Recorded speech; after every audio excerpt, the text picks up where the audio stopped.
Por eso es que estamos con Paulina Nasal, directora de Direcom, aquí en los estudios de Tele 13 Radio. Lo primero, esto no nos tomó por sorpresa, porque en la campaña ya lo había dicho Donald Trump, ¿no? Exactamente. Nosotros esperábamos una noticia de este tipo, estábamos preparados, así que habíamos evaluado ciertos cursos de acción al respecto. Ya. Y en esa evaluación ha estado el hecho de que esto se muera definitivamente porque no está en Estados Unidos, o la voluntad es de seguir. Mira, aquí esa respuesta tiene dos partes. La primera es que efectivamente el tratado mismo contempla disposiciones en materia de cuándo entra en vigor este acuerdo. Y efectivamente, saliéndose de Estados Unidos, rompe inmediatamente la regla, o se gatilla la regla que dice que si no todos los miembros del TPP ratifican su acuerdo en sus respectivos congresos, al menos 6 países deben ratificarlo, pero, y aquí está la regla, que cumplan, que sumen el 85% del PIB de los países signatarios. Estados Unidos solo ya es el 60%, o sea, comprenderás que sin Estados Unidos esto nunca podría entrar en vigor, independiente que nadie haga nada, o sea, podemos quedarnos silentes el resto de los 11 miembros, el acuerdo nunca va a estar en vigor. Entonces, esa es una regla y esa es la parte legal del acuerdo. Ahora, ¿qué podemos hacer nosotros y qué es lo que está haciendo Chile al respecto? Efectivamente, si hay voluntad política de seguir avanzando en un proceso que se podrá llamar un TPP 2.0, como tú lo quieras, pero si hay voluntad de los 11 restantes y de otros países que quieran sumarse a iniciativas de integración de este tipo, estamos dispuestos a conversar.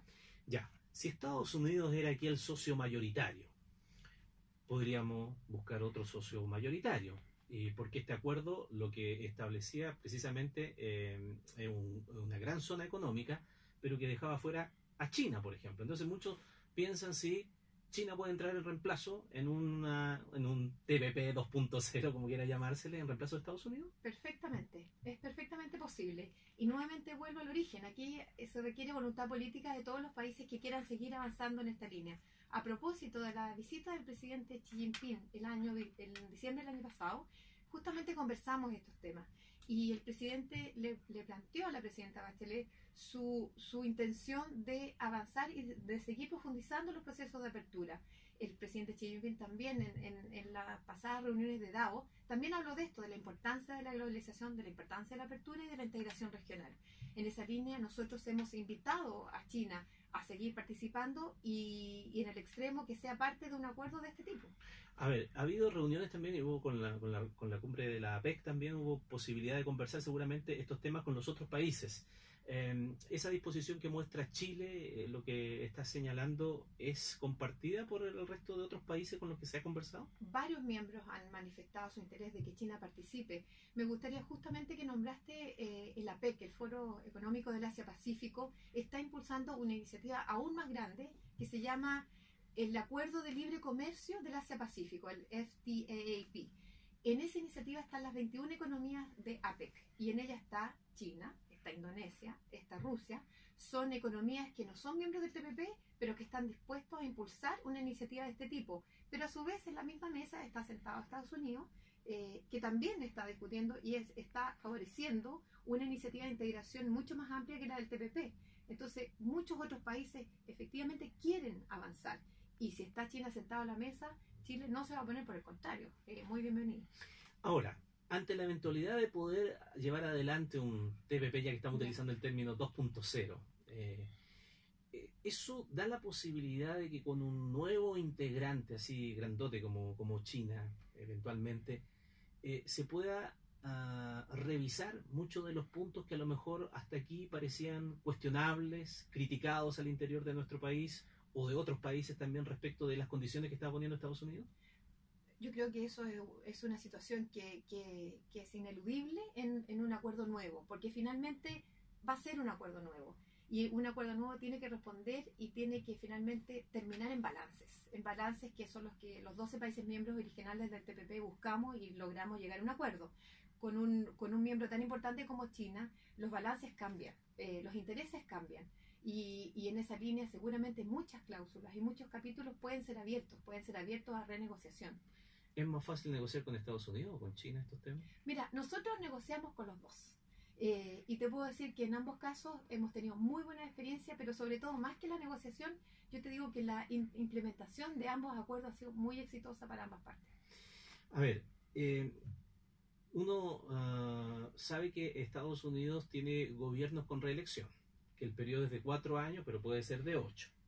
Por lo tanto, no es que una manifestación de intención, pero uno piensa que todo puede suceder en una política como la norteamericana. Si en 4 años más, por ejemplo, el Partido Demócrata u otra persona, o incluso el Partido Demócrata, claro, ganara las elecciones y pensara revivir el tratado, ¿se puede? O sea, el proceso de salida puede demorar tanto que empalme con otro eventualmente gobierno y revivir lo mismo que ha quedado empantanado ahora, ¿o no? Perfectamente posible. Es más, si Donald Trump en 6 meses más dijera, voy a sacar otra resolución, la Executive Order que se llama, para decir que la verdad que ahora sí quiero entrar nuevamente al TPP, quiero revisarlo, es perfectamente posible. Entonces, ahora, si ninguno de los 11 miembros restantes hace nada, nos quedamos, digamos, esperando a ver 6 meses más qué pasa. Y Estados Unidos dice, ¿saben qué? Ahora nuevamente yo quiero sentarme a la mesa, es factible y se retoman las conversaciones. Ah, tiene esa flexibilidad. Tiene esa flexibilidad, exactamente. Ya, y ese eventual escenario hace que también de flexibilidad, hace que se pueda revisar lo ya acordado para hacer, no, ya pusimos 2.0 con China, tenemos que hablar en un, no sé, un 3.0, sí, que mira, sean los mismos integrantes pero con otras reglas. Mira, a ver, lo que pasa es que el acuerdo, mira, la verdad que ya está firmado, está Claro. en una situación intermedia y el acuerdo no se puso en la situación en que estamos ahora, es decir, un acuerdo firmado pero no que no está en vigor. El plazo que sí dispone el acuerdo es 2 años a partir de la firma, que se cumplen el 4 de febrero del 2018 para que las partes ratifiquen. Ya. Si digamos que dentro de ese plazo Estados Unidos quiera volver a sentarse a la mesa, digamos noviembre de este año, estamos dentro de los plazos razonables para volver a conversar. Lo que sí hay que sentarse es que vamos a tener muy poco tiempo para ratificarlo en nuestro Congreso. No nos van a dar los plazos, por decirte en el extremo. Entonces ahí las partes simplemente, aquí es una cosa muy simple, se sientan los dos y dice, abramos una cláusula que diga que nos vamos a dar, y todos estamos de acuerdo en darnos 1 año más para que lo ratifiquemos luego de esta, comillas, renegociación que podría pedir Estados Unidos. ¿Qué pierde Chile respecto, qué retrocesos ven ustedes al cambiar este escenario tan abruptamente? Mira, lo que nosotros hemos hablado más que perder es lo que dejamos de ganar. Nosotros somos el único país miembro del TPP que tenemos acuerdos comerciales con los 11 países. Y eso es una ventaja muy buena para nuestro país, porque siempre tenemos la vía bilateral para seguir avanzando en mayores aperturas, en mayores compromisos, mayor profundización de tu relación bilateral con un socio.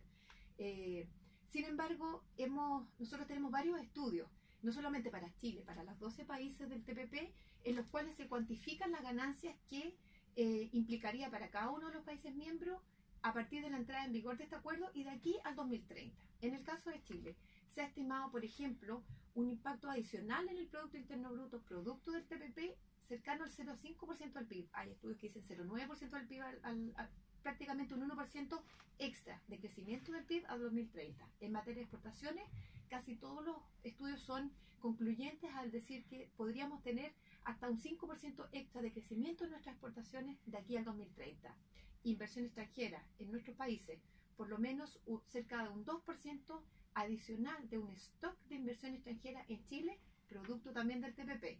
Entonces, son esas ventajas adicionales que estaban calculadas de manera empírica, todavía no de manera en unos estudios que no son todavía, evidentemente habría que ver en la práctica, capaz que es mucho más, porque se generan alianzas estratégicas, encadenamiento productivo, mucho comercio digital, pero son los estudios lo que dicen. Entonces, nosotros dejamos de ganar eso.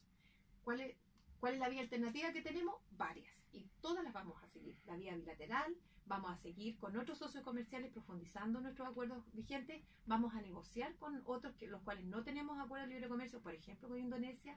Así que tenemos varias vías por las cuales nosotros pensamos en proseguir en nuestro fomento y en nuestro apoyo y en nuestra política de apertura que hemos tenido por más de 25 años, que nosotros llamamos política de Estado, es más que una política de gobierno. Estamos conversando aquí en el estudio de Tele 13 Radio con Paulina Nasal, directora de Direcon, respecto de todo lo que ha sucedido con el anuncio de Estados Unidos sobre el TPP. Ahora, yo recuerdo que cuando se estaba negociando y se hablaba de de las dificultades, de las condiciones que se estaban negociando, etcétera, había mucho hincapié respecto de Estados Unidos sobre las licencias, por ejemplo, ¿no es verdad? ¿Cómo se llama? El tema de la derecho de autor, derecho intelectual, todas esas cosas. Pensando en China, que ese es un problema como aparte respecto de su comercio internacional, es muy difícil establecer un parámetro de lo que se conversó, por ejemplo, con Estados Unidos o con China sobre esa materia en particular. Sí, no es un secreto que el capítulo de propiedad intelectual fue uno de los más difíciles de concluir en la negociación misma. Básicamente los 12 países tuvimos hasta el último cerrando negociaciones. En el caso particular de Chile, para nosotros fue bastante menos. Nosotros, recuerda que tenemos un TLC con Estados Unidos bilateral, el cual ya contemplaba muchas disciplinas de las cuales están siendo recién incorporadas por el resto de los países miembros del TPP en esta negociación. Por eso nosotros dijimos siempre que para nosotros prácticamente no teníamos costo en estas materias. China. Evidentemente yo creo que aquí se abre una negociación bastante más dura con un miembro central, pero ahí todo va a depender si está o no está Estados Unidos en la mesa y cuán flexibles son el resto de los países miembros para adoptar disciplina en materia de propiedad intelectual. Ahora yo te digo que China está avanzando mucho en estas materias. En otros foros multilaterales, China hemos discutido temas de materia de propiedad intelectual en el mismo APEC y hay compromisos asumidos ahí, de los cuales China es parte. Así que yo te digo que dada la nueva política del presidente Xi Jinping, lo que está hablando de globalización, apertura, reglas del comercio, las nuevas disciplinas internacionales, yo diría que ahora China está mucho más cerca de posturas occidentales que las que les vimos hace 10, 15 años atrás. Acababa de decir una característica de los países que firmaron este acuerdo del TPP, que es particular de Chile, que adicionalmente tiene acuerdos de libre comercio con cada uno de los países firmantes de este tratado. La pregunta es entonces si Estados Unidos se quiere retirar del TPP, ¿querrá modificar también tratados de libre comercio, como por ejemplo el que tiene con nuestro país? Mira, si nos ceñimos referimos a su campaña, a lo que dijo en su campaña y a lo que hizo efectivamente ayer al sacar esta notificación, la verdad que él dice que no es que se oponga al libre comercio, sino que él quiere avanzar por la vía bilateral, punto 1.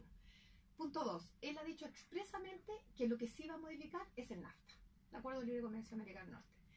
De Chile nunca ha dicho nada. Por el contrario, yo creo que el acuerdo nuestro calza perfecto en los principios que él ha establecido para efecto de establecer relaciones económicas con terceros países. Llámese una balanza positiva para sus exportadores. En el caso nuestro, Estados Unidos tiene un superávit comercial con nosotros. Es decir, nos vende más de lo que nosotros le vendemos a ellos, con lo cual es un plus. Es uno de los principales inversionistas en nuestro país. Segundo, es un país con lo cual hay normas claras, reglas no discriminatorias. Cuarto, nosotros tenemos, el acuerdo está completamente liberalizado. Después el 1 de enero del 2015, el acuerdo con Estados Unidos está completamente libre de aranceles, tanto para ellos como para nosotros. Y eso ha implicado una expansión desde el 2004, que se firmó este acuerdo, hasta el 2016, de en promedio un 10-11% de crecimiento en el intercambio comercial anual. Es decir, son puras cifras positivas que son las que él ha planteado que va a revisar en acuerdos que no han sido beneficiosos para sus propios exportadores. Entonces, si uno mide por todos esos parámetros, nosotros no tenemos ninguna razón para pensar que él va a revisar, o ni menos denunciar un acuerdo como el nuestro. Paulina Nasal, directora de Direcom, agradecido por tu tiempo aquí en conversar con nosotros y además haber venido hasta aquí, hasta nuestra casa para poder profundizar en esta materia. Muchas gracias, buenas tardes. Gracias, buenas tardes.